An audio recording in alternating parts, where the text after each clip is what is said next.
Ron DeSantis' presidential campaign could be brief. Most great politicians have the skin of an elephant and the memory of a flea. After all, today's adversary might be tomorrow's ally. Florida Governor Ron DeSantis has it the wrong way around.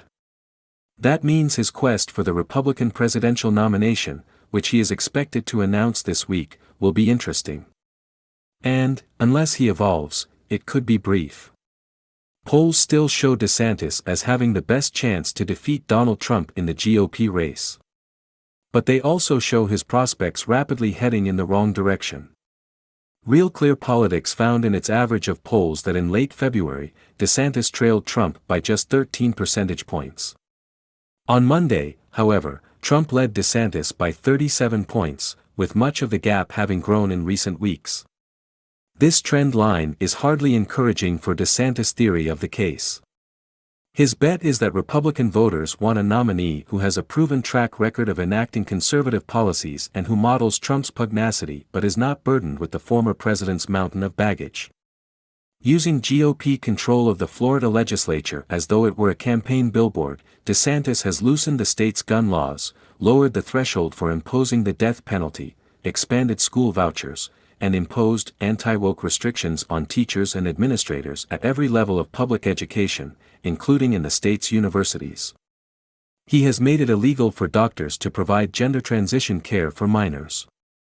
To top it off, he signed a bill establishing a 6-week abortion ban, which, if allowed to take effect by the Florida Supreme Court, would be one of the most draconian in the nation. Tada! Yet his poll numbers keep going down, not up. DeSantis is not helping himself with his obsessive crusade against the Walt Disney Company, which offended him last year by criticizing his "Don't Say Gay" law banning discussion of gender and sexuality in public schools. Trying to punish a company for statements that had no practical impact, except, perhaps, on DeSantis' brittle ego, seems wildly at odds with traditional conservative values. It also seems really stupid. Disney CEO Bob Iger announced last week that the company is canceling plans for a new $1 billion office campus near Walt Disney World that would have created 2,000 jobs. Earlier this year, Iger said at a shareholders' meeting that Disney had long-term plans to invest $17 billion in the Disney World complex, which means that Iger has 16 billion more cards to play in this poker game. How many does DeSantis have? The Disney thing would just be a loopy sideshow if it didn't highlight traits that could hold DeSantis back as a presidential candidate, and that would be dangerous for the nation and the world if, heaven forbid, he ever became president: paper-thin skin, a propensity to hold grudges and a tendency to go way too far. The abortion legislation is a prime example. Last year, before the U.S. Supreme Court struck down Roe v. Wade, DeSantis signed into law a 15-week ban. That restriction is now in effect, even as the state Supreme Court considers a challenge filed by Planned Parenthood and other groups that is based on prior rulings by that court protecting abortion as a privacy right under the Florida Constitution. DeSantis could have left the issue alone. But he apparently determined that no potential competitor should outflank him on abortion, so he demanded that the legislature give him a 6-week ban. Lawmakers complied last month. But it is clear from polls and election results that setting the deadline for terminating a pregnancy at a point before many women even know they are pregnant goes far beyond what even many pro-life Americans are prepared to mandate. Perhaps that is why DeSantis announced his signing of that bill into law on a Thursday around 11 p.m. with no public fanfare. In a phone call with supporters and donors last week, the New York Times reports, DeSantis argued that he should be the nominee based on all the data in the swing states, which is not great for the former president and probably insurmountable because people aren't going to change their view of him. But how does he imagine his 6-week abortion ban, his law letting Floridians carry concealed firearms without a permit, his attempts to squelch free speech on college campuses, and his deathmatch against the Magic Kingdom will play in those swing states? Why would suburban women who voted for Joe Biden in 2020 vote for Ron DeSantis in 2024? Great politicians learn from their mistakes and course correct as necessary. DeSantis seems not to understand that going full speed ahead is a bad idea if you're approaching a cliff.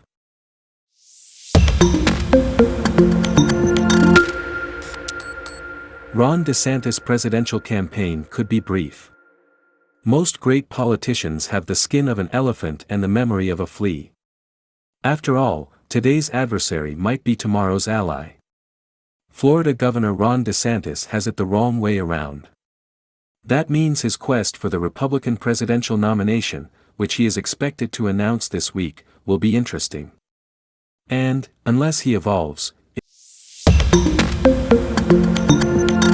Biden uses good cop, bad cop against the GOP's debt ceiling extortion. While MAGA Republicans attempted to hold the country hostage to demands for unfeasible and unpopular cuts that would savage everything from health care to border enforcement to veterans' benefits, President Biden swore up and down there would be no negotiations over the debt ceiling. Now, with no debt ceiling hike locked in, White House representatives are negotiating with House Speaker Kevin McCarthy's aides. The media were quick to pounce, awarding McCarthy a political win. The New York Times intoned, Speaker Kevin McCarthy got what he wanted out of Tuesday's debt limit talks at the White House, the chance to go one-on-one against President Biden. But that take misses the full picture. As negotiations continued, a group of House Democrats got the ball rolling on a discharge petition to bring a clean debt ceiling bill to the floor, and several Senate Democrats implored Biden to use the 14th Amendment to bypass Republicans and protect the full faith and credit of the United States. Did Biden lose the high ground? Are reckless Republicans who endangered the economy getting away with their reprehensible stunt? For starters, Biden never said he wouldn't negotiate with Republicans. He never said a debt ceiling bill had to pass before negotiations commenced. For months, he said that he would not negotiate over the debt ceiling but he would talk about spending cuts. He insisted Republicans put forth their own budget, as he did, to lay out the party's contrasting visions. Only when McCarthy brought up and passed a spending bill did the president agree to serious negotiations. The White House insists Republicans move toward the president in finally passing a spending plan. The president's aides pointed to a similar negotiation in 2011 for simultaneous budget negotiations before the debt ceiling was finally raised. Certainly, the White House did flush out Republicans, although the latter voted on a spending plan, not a complete budget, which would have demonstrated the full extent of the GOP's fiscal irresponsibility. That said, the White House's rhetoric early on did sound more intransigent than was feasible given the reality of divided government. Put differently, Biden might have avoided the perception of a climb down had he said, "We can talk about spending, but at the end of the day you'll use whatever means necessary to protect the economy and prevent default."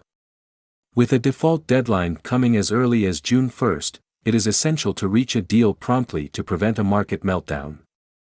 In a New York Times op-ed, Lawrence H. Tribe cogently argued the 14th Amendment approach is valid.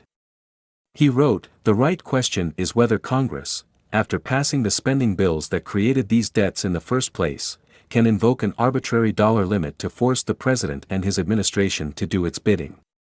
He answered, "There is only one